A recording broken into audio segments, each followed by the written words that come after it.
बिहार में, झारखंड में, बंगाल में, आसाम में, महाराष्ट्र में, उड़ीसा में, सब जगह फैले हुए। अब हमने एक संकल्प लिया है। हमारा संकल्प ये है कि जिन जिन भ्रष्ट नेता और अधिकारियों ने 330 लाख करोड़ रुपए लूटकर विदेशों में रखा है, ये पूरा पैसा वापस लाना है और इसी से देश की गरीबी और बेरोजगारी को मिटाना है। आपके मन में सवाल आएगा, क्या ये पैसा आ सकता है? हाँ, आ सकता है।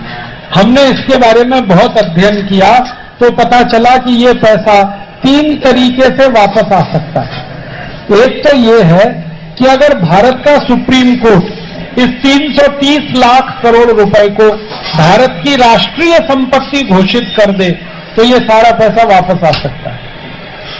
क्यों?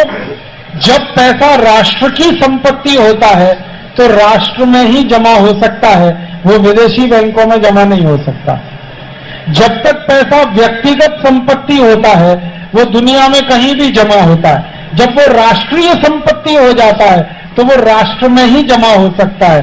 तो इस पैसे को सुप्रीम कोर्ट से राष्ट्रीय संपत्ति घोषित करा दें तो ये पैसा आ जाएगा। ये एक तरीका। दूसरा तरीका, भारत की संसद से एक कानून बनवा दें कि 330 लाख करोड़ रुपए जो विदेशों में चला गया वो भारत की राष्ट्रीय संपत्ति है, संसद कानून बना दे तो ये पैसा वापस आ सकता है। और तीसरा और आखिरी रास्ता है कि हम भारत की तरफ से संयुक्त राष्ट्र महासंघ के साथ एक संधि करें, ट्रीटी करें। तो संयुक्त राष्ट्र महासंघ ये पूरा पैसा हमें वापस दिलवा सकता है, क्योंकि संयुक्त राष्ट्र का कंट्रोल दुनिया के सभी देशों पर है और हमारा ये पैसा 70 देशों की बैंकों में है। हम संयुक्त राष्ट्र के साथ संधि कर ले, ट्रीटी अगेंस्ट करप्शन, और उस पर हम साइन करें और पार्लियामेंट से उसका एंडोर्समेंट करा दें, रेटिफिकेशन करा दें, तो संयुक्त राष्ट्र ये पूरा पैसा हमें दिलवा देगा। तो ये तीसरा रास्ता। तो रास्ते तो 3 हैं पैसा वापस लाने के। तो हमने ये कोशिश शुरू की है। पहली कोशिश ये कि सुप्रीम कोर्ट में एक मुकदमा दाखिल करवाया गया है 1 साल पहले। अभी वो मुकदमा चल रहा है और उस मुकदमे को एक मशहूर वकील राम जेठमलानी लड़ रहे हैं। और इस मुकदमे में सुप्रीम कोर्ट ने भारत सरकार को नोटिस दिया है कि जिन देशों की बैंकों में ये 330 लाख करोड़ है उनका पूरा अकाउंट सुप्रीम कोर्ट के सामने रखा जाए। तो सरकार ने अभी 70 देशों में अपने अधिकारी भेजे हैं और पैसे का पता कर रहे हैं। और सुप्रीम कोर्ट में ये बात अगर सामने आ गई तो सारा पैसा वापस लाने के लिए आसान हो जाए। तो ये कोशिश कर रहे हैं, उम्मीद है कि इसमें सफलता मिलेगी। अगर इसमें हमें सफलता ना मिले तो क्या हो सकता है? हो सकता है ये कि सुप्रीम कोर्ट में ये मुकदमा 25 साल चले, 30 साल चले, ऐसा हो सकता है, क्योंकि हमारे कई मुकदमे 25-30 साल से पेंडिंग हैं। तो ये भी हो सकता है। तब क्या करेंगे? तब हमने दूसरा रास्ता चुना है कि संसद में हम एक प्रस्ताव करवाएंगे और कानून बनवाएंगे कि 330 लाख करोड़ रुपए भारत की राष्ट्रीय संपत्ति है और ये पैसे को वापस लाएंगे। अब इस कानून को बनाने के लिए 2 सांसद चाहिए जो प्रस्ताव संसद में पेश करेंगे और बाकी सब सांसद उस पर बहस करेंगे और वोट करेंगे। जब बहस होगी इस प्रस्ताव पर तब हम देखेंगे कि कौन कौन इसका विरोध कर रहा है। जो विरोध करेगा, पक्की बात है, बेईमान नंबर 1 वही है और पैसे उसी के हैं, खाता उसी का। तो सारा देश देखेगा बेईमान सांसद कौन कौन है। और संसद में 2 ही बात होने वाली है, या तो ये प्रस्ताव गिरेगा या ये प्रस्ताव पास होगा। अगर ईमानदार सांसद ज्यादा हुए तो प्रस्ताव पास हो जाएगा, तो कानून बन जाएगा, तो पैसे आ जाएंगे। और अगर बेईमान सांसद ज्यादा हुए तो ये प्रस्ताव गिर जाएगा और फिर हम एक नया काम करेंगे। अगर प्रस्ताव गिर गया तो हमने तय कर लिया है कि 2014 में जब लोकसभा का चुनाव आएगा तो सारे देश में से 400 नए ईमानदार सांसदों को जिताकर हम लाएंगे और फिर उनसे ये प्रस्ताव दोबारा पास कराएंगे। आप पूछेंगे क्या 400 ईमानदार सांसद जीत कर आएंगे? हाँ आएंगे, क्यों नहीं आएंगे? असंभव क्या है इसमें? जब बेईमान जीत सकते हैं तो ईमानदार क्यों नहीं जीतेंगे? चोर, उचक्के, लुच्चे, लफंगे, लंपट, बेईमान, भ्रष्टाचारी अगर जीत सकते हैं तो सज्जन, ईमानदार, चरित्रवान लोग क्यों नहीं जीतेंगे? बस इतना ही है कि सज्जनों की शक्ति जब तक संगठित नहीं होती तब तक दुष्ट लोग शासन करते हैं और जिस दिन सज्जन इकट्ठे हो जाते हैं दुष्टों को भाग जाना पड़ता है। तो हम सारे देश में सज्जन शक्ति इकट्ठी करेंगे और जिता के लाएंगे। आप बोलोगे कुछ संभावना है? हाँ है। मैं आपको एक पुरानी बात याद दिलाता हूं। हमारे भारत में एक बड़े महान व्यक्ति पैदा हुए इसी बिहार की पुण्य भूमि से। उनका नाम था परम सम्माननीय जयप्रकाश नारायण। उन्होंने 1974 में भ्रष्टाचार के खिलाफ बहुत बड़ा आंदोलन किया था और उनके आंदोलन को पूरी ताकत से तत्कालीन प्रधानमंत्री श्रीमती गांधी ने दबाया था।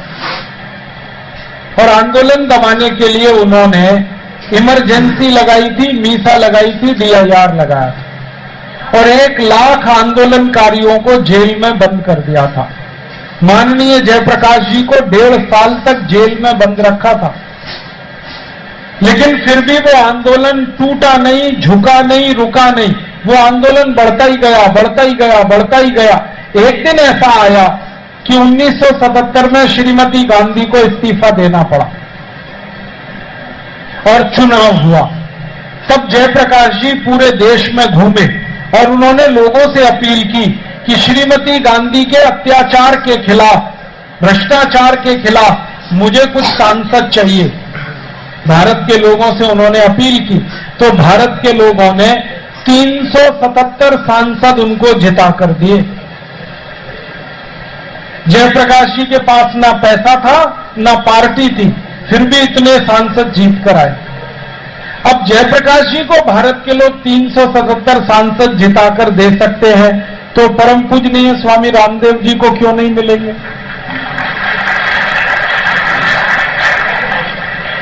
मुझे तो लगता है कि परम पूजनीय स्वामी रामदेव जी तो सन्यासी हैं, उनको तो और ज्यादा मिलेंगे। और ये इसलिए मिलेंगे कि परम पूजनीय स्वामी रामदेव जी अब अकेले सन्यासी नहीं है। इस अभियान में ऐसे 70 से ज्यादा संत और सन्यासी शामिल हो गए। भारत स्वाभिमान एक बहुत बड़े संत हैं, परम पूजनीय स्वामी सत्यमित्रानंद गिरी, वो इस अभियान में शामिल हैं। एक बहुत बड़े संत हैं, परम पूजनीय स्वामी अवधेशानंद गिरी, वो इसमें शामिल है।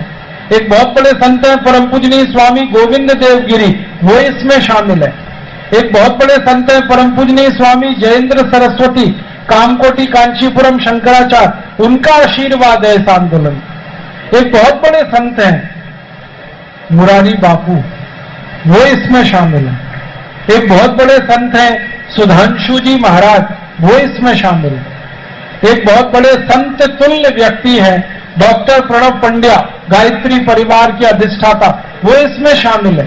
ऐसे 70 बड़े बड़े संत साधु इसमें शामिल हैं।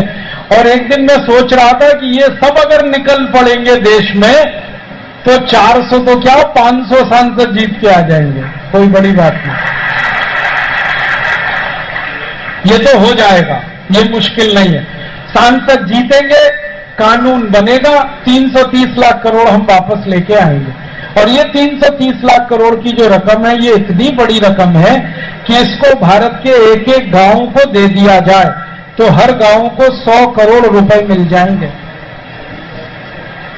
अगर इस रकम को हर जिले को दे दिया जाए तो हर जिले को 50,000 करोड़ रुपए मिल जाएंगे। एक दिन मैंने इसका कैलकुलेशन किया कि 330 लाख करोड़ रुपए से सोना खरीद लिया जाए तो भारत के हर परिवार को 100 किलो सोना दान में दिया जा सकता है। हर परिवार को 1 क्विंटल सोना दे दें, इतनी रकम है ये। और वही सारे सोने को भारत की सड़कों पे बिछा दिया जाए तो 6,38,365 गांव की सड़कों पर 10 मिलीमीटर मोटा सोने का परत बिछ जाएगा। माने भारत को सोने की चिड़िया तो बना ही लेंगे फिर।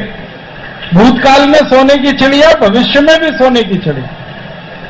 एक बार ये पैसे आ जाए तो, और ये पैसे आएंगे क्योंकि सन्यासियों की पूरी ताकत लगी है इस काम में और करोड़ों लोगों का समर्थन और सहयोग मिल रहा है इस काम के लिए।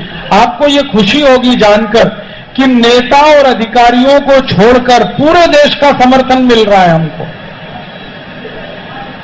जो भ्रष्ट नेता है ना, वो ही थोड़ा हमसे दूर दूर है। वो कहते हैं कि ये काम आपका ठीक नहीं है, माने उनकी लूटी हुई रकम जाने वाली है, इसलिए ठीक नहीं है। बाकी हर गरीब, हर अमीर, सारा देश कह रहा है कि ये काम करो और समर्थन हमें मिल रहा। 1.5 साल में हमने 50 लाख लोगों को मेंबर बना दिया इस काम के लिए। समर्थन कैसे मिल रहा है इसका एक अंदाजा बता रहा हूं।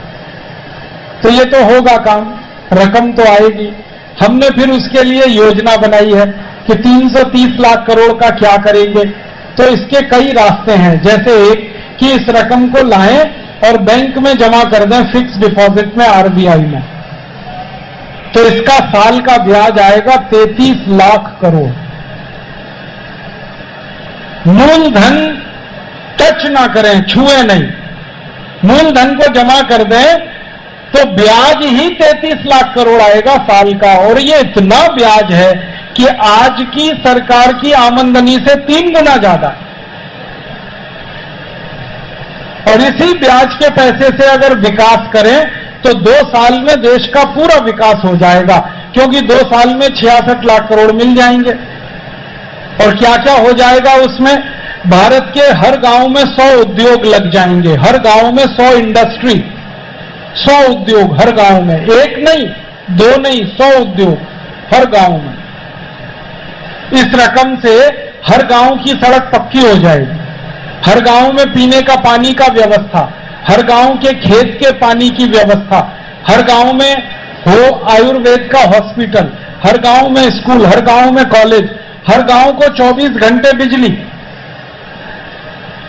गांव को वो सारी सुविधाएं दे सकते हैं जो दिल्ली को मिली हुई है या बंबई को मिली हुई है या मद्रास को मिली हुई। और रकम खर्च होगी मुश्किल से 60-65 लाख करोड़, इससे ज्यादा खर्च नहीं होगा। गांव का भी विकास और शहरों का भी विकास। भारत सरकार की तो योजना है कि सारे देश के गांव शहरों का एक साथ विकास करें, तो 50 लाख करोड़ चाहिए। और अपने पास तो 50 लाख करोड़ 1.5 साल में ही आ जाएगा, और वो भी मूलधन खर्च किए बिना, खाली ब्याज से। और आप सोचो 1.5 साल में विकास हो गया तो फिर दूसरे साल से, तीसरे साल से 33 लाख करोड़ का क्या करेंगे? वो तो आने ही वाली है रकम हर साल, ब्याज तो मिलेगा ही और विकास तो हो गया सारे देश का। 100 उद्योग हर गांव में कैसे लगने वाले हैं? भारत में 4 लाख गांव में कपास होती है, हर गांव में हम चरखा चलवाएंगे, सूत बनवाएंगे, खादी बनेगी और उससे सारी दुनिया को हम खादी देंगे। हम खादी बनाएंगे और दुनिया को देंगे, 15 करोड़ लोगों को रोजगार मिलेगा इसमें। इसी तरह भारत के 5 लाख गांव में गाय है, बैल है, भैंस है, तो गाय बैल भैंस का गोबर है, इस गोबर को इकट्ठा करो तो उसमें से गैस निकलती है और उस गैस को मीथेन कहते हैं। उसको सिलेंडर में भर लो तो गाड़ी चलती है उस गैस से। तो गाय बैल भैंस के गोबर से गाड़ियां चलेंगी, डीजल पेट्रोल का खर्चा बचेगा और गाय बैल भैंस के गोबर से बिजली बनेगी गांव गांव। तो बिजली बना सकते हैं, गाड़ियां चला सकते हैं, घर का खाना बना सकते हैं। और इस काम में गांव गांव अगर गोबर गैस के प्लांट लगें और सिलेंडर भरने का काम हो, करोड़ों लोगों को इसमें कपास होती है, हर गांव में हम चरखा चलवाएंगे, सूत बनवाएंगे, खादी बनेगी और उससे सारी दुनिया को हम खादी देंगे, हम खादी बनाएंगे और दुनिया को देंगे। 15 करोड़ लोगों को रोजगार मिलेगा इसमें। इसी तरह भारत के 5 लाख गांवों में गाय है, बैल है, भैंस है, तो गाय बैल भैंस का गोबर है, इस गोबर को इकट्ठा करो तो उसमें से गैस निकलती है और उस गैस को मीथेन कहते हैं। उसको सिलेंडर में भर लो तो गाड़ी चलती है उस गैस से। तो गाय बैल भैंस के गोबर से गाड़ियां चलेंगी, डीजल पेट्रोल का खर्चा बचेगा और गाय बैल भैंस के गोबर से बिजली बनेगी गांव गांव। तो बिजली बना सकते हैं, गाड़ियां चला सकते हैं, घर का खाना बना सकते हैं। और इस काम में गांव गांव अगर गोबर गैस के प्लांट लगें और सिलेंडर भरने का काम हो, करोड़ों लोगों को इसमें रोजगार मिले। फिर एक काम है कि भारत के 3.5 लाख गांव में गेहूं है। गेहूं तो कोई खाता नहीं, आटा खाते हैं सब, तो सब गांव में गेहूं का आटा बनवाएंगे, चक्की चलवाएंगे। चक्की चला के आटा बनेगा, बाजार में बिकेगा 26 रुपए किलो। गेहूं बिकता है 10 रुपए किलो, आटा बिकेगा 26 रुपए किलो। ऐसे ही भारत के 3.5 लाख गांवों में आम होता है। आम का रस निकालें, मैंगो फ्रूटी और माजा के नाम पर 150-200 रुपए लीटर बिकता है। तो हम किसानों को कहेंगे कि इसको प्रोसेस करके बेचो आम को, और आम की गुठली निकलेगी, गुठली से तेल निकलता है, तेल 10,000 रुपए लीटर बिकता है आम की गुठली का तेल।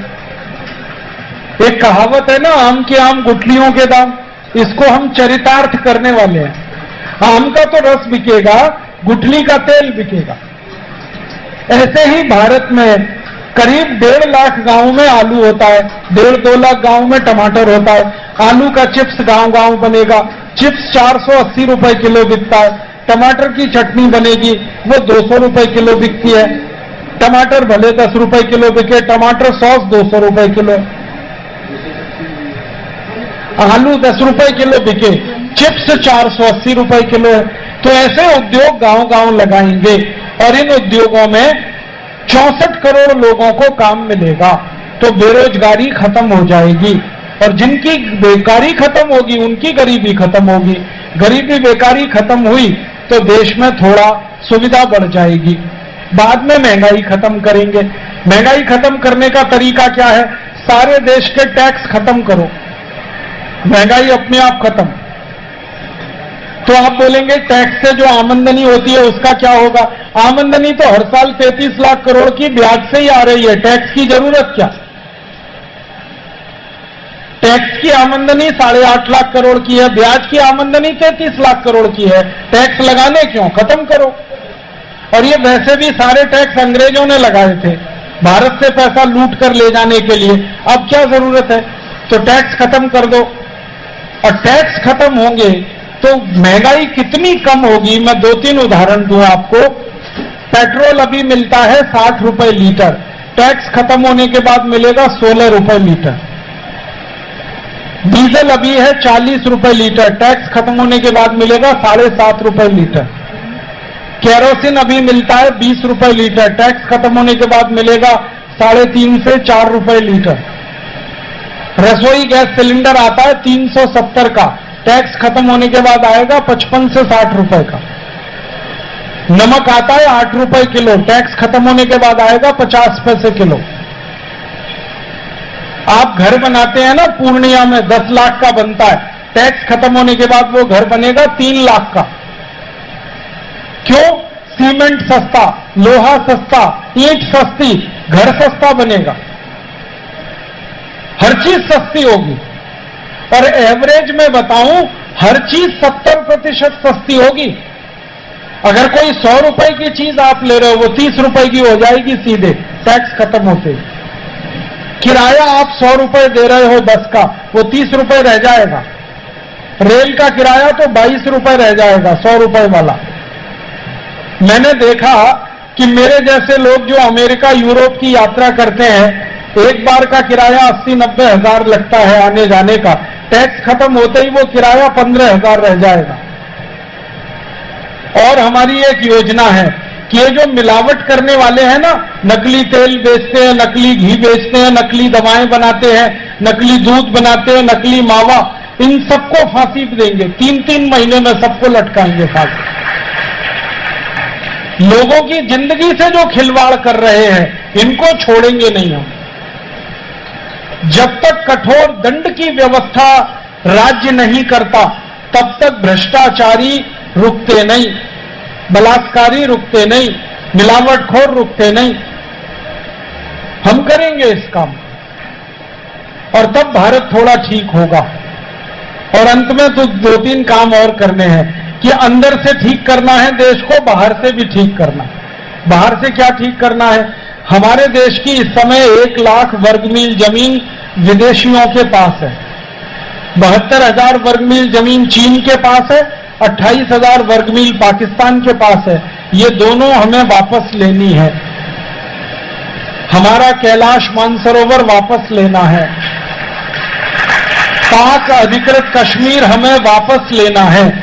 हमारी योजना ये है कि हमें जो हर साल 33 लाख करोड़ रुपए मिलेगा ब्याज का, 2 साल तो देश के लिए इस्तेमाल करेंगे, देश का विकास हो लिया, फिर बची हुई रकम को पड़ोसी देशों में बांटेंगे, कर्ज के रूप में, सहायता के रूप में, मदद के रूप में।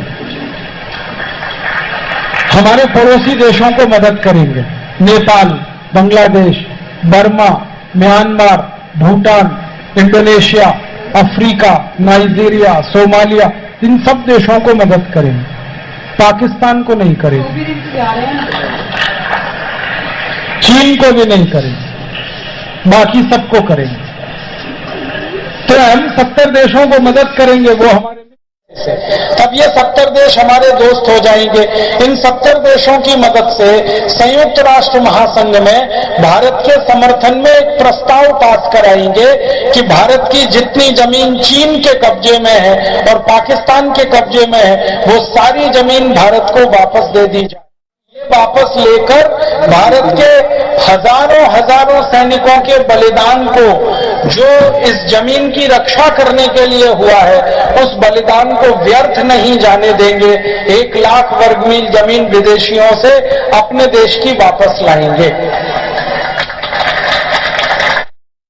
और एक काम करना है कि पाकिस्तान में से जो आतंकवादी आते हैं भारत पर हमला करने के लिए, उन सब आतंकवादियों के अड्डे कहां कहां हैं ये भारत को मालूम है, और उन सभी अड्डों को ध्वस्त करना है। चाहे तो भारत की सेना जाएगी, नहीं तो संयुक्त राष्ट्र की सेना जाके उनको ध्वस्त करेगी। इस समय आपको मालूम है संयुक्त राष्ट्र की सेना अफगानिस्तान के आतंकवादियों को मार रही है, वही सेना फिर पाकिस्तानी आतंकवादियों को भी मारेगी। अफगानिस्तान बहुत दूर नहीं है पाकिस्तान से, बस संयुक्त राष्ट्र का समर्थन चाहिए, वो जुटाएंगे हम। और एक बार पाकिस्तानी आतंकवादियों के अड्डे ध्वस्त हुए तो फिर उसके बाद आतंकवाद की कमर टूटेगी और भारत भी थोड़ा सुरक्षित होगा। और एक काम करना है, अंग्रेजों ने हमारे देश में से 250 साल जो भी धन लूटा, वो सारा धन ब्याज सहित वापस लाना है। अंग्रेजों ने हमारा कोहिनूर हीरा लूटा, अंग्रेजों ने हमारा सोने का सिंहासन लूटा, अंग्रेजों ने हमारे सोने के मंदिर लूटे। एक अंग्रेज आया था रॉबर्ट क्लाइव, भारत से पानी के 900 जहाज भर के सोने के सिक्के ले गया था। और रॉबर्ट क्लाइव जैसे 84 अंग्रेज थे जो लूटे इस देश को। वॉरेन हेस्टिंग्स ने लूटा, केनिंग ने लूटा, कर्जन ने लूटा, लिलिथगो ने लूटा, लॉरेंस ने लूटा, आखिरी लुटेरा था माउंटबेटन, सब लूट लूट के ले गए। ये सारा धन वापस लाना है। और मजे की बात यह है कि अंग्रेजों ने जो कुछ यहां से लूटा उसे लंदन में सजा सजा के रखा है म्यूजियम्स में।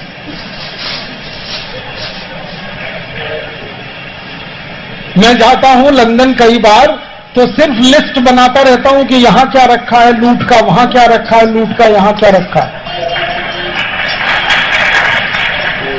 और अब तक हमने जो लिस्ट बनाई है 450 लाख करोड़ का माल हमारा लंदन में पड़ा है अंग्रेजों के पास, ये सब वापस लाना है। और ये सब मालूम है सोने के रूप में है, हीरे जवाहरात सोना चांदी इस रूप में।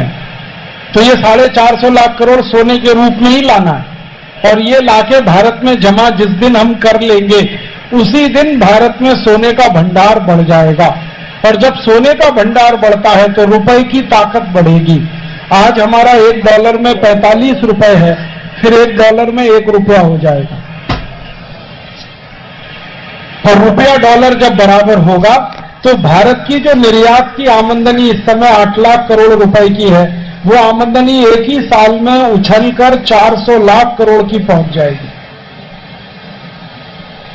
तो निर्यात से आमदनी हर साल होगी 400 लाख करोड़, विदेशों से लाएंगे 330 लाख करोड़, अंग्रेजों से लाएंगे 450 लाख करोड़। इतनी संपत्ति है इस देश में कि भारत को सोने की चिड़िया क्या, सोने का शेर बना दे। अब नहीं बनाएंगे सोने की चिड़िया, अब सोने का शेर ही बनाना, क्योंकि सोने की चिड़िया बनाई तो गलती हो गई हमसे। चिड़िया कमजोर होती है, उसको कोई भी लूट लेता। शेर को कोई लूट के दिखाए और शेर को कोई छू के दिखाए। अब भारत को सोने का शेर बनाना, और इसी काम के लिए यह भारत स्वाभिमान बना है। और परम पूजनीय स्वामी रामदेव जी ने यह संकल्प लिया है, और यह संकल्प एक सन्यासी का संकल्प है, ये कोई भ्रष्ट नेता और अधिकारी का संकल्प नहीं है। सन्यासी जब संकल्प करते हैं तो मन वचन काया से संकल्प होता है, और परमात्मा भी वो संकल्प फिर पूरे करा देता है। भारत का तो इतिहास है कि इस देश में जब जब सन्यासियों ने कोई संकल्प लिया है वो सारे काम पूरे हुए। 2-3 उदाहरण दूं। एक सन्यासी थे परम पूजनीय स्वामी दयानंद सरस्वती, उन्होंने संकल्प ले लिया भारत की आजादी का 1857 में। तो ईश्वर ने क्या किया, वो संकल्प पूरा करने के लिए 7,32,780 क्रांतिकारियों को इस देश में पैदा किया। भगत सिंह, ऊधम सिंह, चंद्रशेखर, सुभाष चंद्र बोस, तात्या टोपे, झांसी की रानी लक्ष्मीबाई, नाना फडणवीस, वासुदेव बलवंत फड़के, ऐसे 7,32,780 क्रांतिकारी हो गए। लड़े अंग्रेजों से और देश को आजाद करा लिया। संकल्प सन्यासी का था, परमपिता परमात्मा ने कृपा की और सहयोग क्रांतिकारियों का मिला। ऐसे एक सन्यासी थे समर्थ गुरु रामदास, और उन्होंने एक संकल्प लिया था औरंगजेब नाम के एक अत्याचारी राजा को मिटाने का। आपको मालूम है औरंगजेब ने बहुत अत्याचार किए इस देश पर। 50 साल 80,000 से ज्यादा उसने हिंदू मंदिर तोड़े, मूर्तियां खंडित की, हिंदुओं को मार मार के मुसलमान बनाया, हिंदुओं की चोटियां काटी, गर्दन काटी। ऐसे अत्याचारी औरंगजेब को परास्त करने का संकल्प लिया था समर्थ गुरु रामदास ने, और ईश्वर ने वो संकल्प पूरा करने के लिए 2 क्रांतिकारी पैदा किए। एक थे छत्रपति शिवाजी और दूसरे थे गुरु गोविंद सिंह। गुरु गोविंद सिंह ने उत्तर भारत में लड़ाई लड़ी औरंगजेब से, छत्रपति शिवाजी ने दक्षिण भारत में लड़ाई लड़ी औरंगजेब से। दोनों ने मिलकर औरंगजेब को 1707 में खत्म कर दिया। भारत से औरंगजेब मिट गया, शासन मिट गया और पूरा खानदान उनका खत्म हो गया। आप सोचो 300 साल का मुगल शासन 2 क्रांतिकारियों ने खत्म कर दिया, और आज उस मुगल का आपका थोड़ा सहयोग चाहिए। आप बोलेंगे क्या करें? हमें आपसे एक छोटा सहयोग चाहिए। इस पूरे अभियान को सफल करने के लिए 10 करोड़ नागरिकों की जरूरत है। हम कुल 120 करोड़ नागरिक हैं देश में, 10 करोड़ हमें चाहिए संगठन के लिए। आप एक एक व्यक्ति हमारे साथ आ जाओ, हमारे संगठन में शामिल हो जाओ, और जो भी हमारे संगठन में आए हमारी ताकत बढ़े और ये काम हम कर पाए। क्योंकि प्रजातंत्र और लोकतंत्र में लोक शक्ति ही है जो कुछ करा पाती है, संगठन ही है जिससे कोई काम हो पाता है। संगठन में बड़ी ताकत होती है। भगवान श्री राम ने रावण को मारा था संगठन की ताकत पर, वरना श्री राम अकेले भी लड़ते तो। हम अक्सर कहते हैं ना भारत में सत्यमेव जयते, ये पूरी बात नहीं है। खाली सत्य अगर जीतता तो श्री राम के साथ सत्य था, उनको संगठन क्यों बनाना पड़ा था? वानरों को इकट्ठा किया, किन्नरों को इकट्ठा किया, किस किस को इकट्ठा किया, तब रावण का वध हुआ। और श्री कृष्ण ने भी संगठन बनाया था कौरवों को हराने के लिए, परास्त करने के लिए। तो सत्य की जीत नहीं होती, सत्य के साथ जब शक्ति होती है तब जीत होती है। मैं इसको बदलना चाहता हूं, सत्यमेव जयते नहीं, सत्य प्लस शक्तिमेव जयते, सत्य धन शक्तिमेव जयते। सत्य तो है हमारे पास, शक्ति चाहिए, शक्ति जनशक्ति चाहिए प्रजातंत्र में, उसी का महत्व है। तो हम जनशक्ति इकट्ठी कर रहे हैं। आप भी एक एक बूंद सहयोग करो, एक एक आहुति अपनी दो, एक एक मेंबर बनो और 10-10 को मेंबर बनने के लिए प्रेरित करो। तो 4 साल में ये हो जाने वाला है। और आप जब इसमें लगोगे तो आपको 4 साल बाद यह एहसास होगा कि आपने जीवन में कोई बड़ा सार्थक काम किया और अपने जीवन को सफल किया। हम सब मिले इस संगठन में शामिल हों। शामिल होने के लिए क्या करना है, एक 11 रुपए की रसीद कटवा के आप इस संगठन में मेंबर हो सकते हैं। हमने इसके लिए एक रसीद बुक बनाई है, ये हमारे योग शिक्षकों के पास है। आपके सभी योग शिक्षक ये रसीद बुक रख रहे हैं। आप उनसे बोलो, वो आपको 11 रुपए लेकर रसीद देंगे, आप इसमें मेंबर बनते जाएंगे। और ये सारा पैसा जो हम इकट्ठा करेंगे, इसका एक एक पाई इस काम में इस्तेमाल करना है, जो हमारी योजना। हमने तय किया है कि बहुत बड़े बड़े करोड़पति पैसे वालों से दान ना लेकर भारत के गरीबों से 11-11 रुपए लिया जाए, क्योंकि यही अच्छा है। जो गरीबों का पैसा है वो मेहनत का है, ईमानदारी का है, और वो पैसा हमें भी मेहनती बनाएगा, हमें भी ईमानदार बनाएगा। महात्मा गांधी के बारे में आप सभी जानते हैं कि वो 4 आना लेते थे हर भारतवासी, 54 मेंबरशिप चलाते थे गांधी जी। जबकि गांधी जी के पास बड़े बड़े करोड़पतियों की साइन की हुई चेकबुक पड़ी रहती थी, लेकिन गांधी जी 4 आना ले लेके आजादी की लड़ाई लड़ते थे।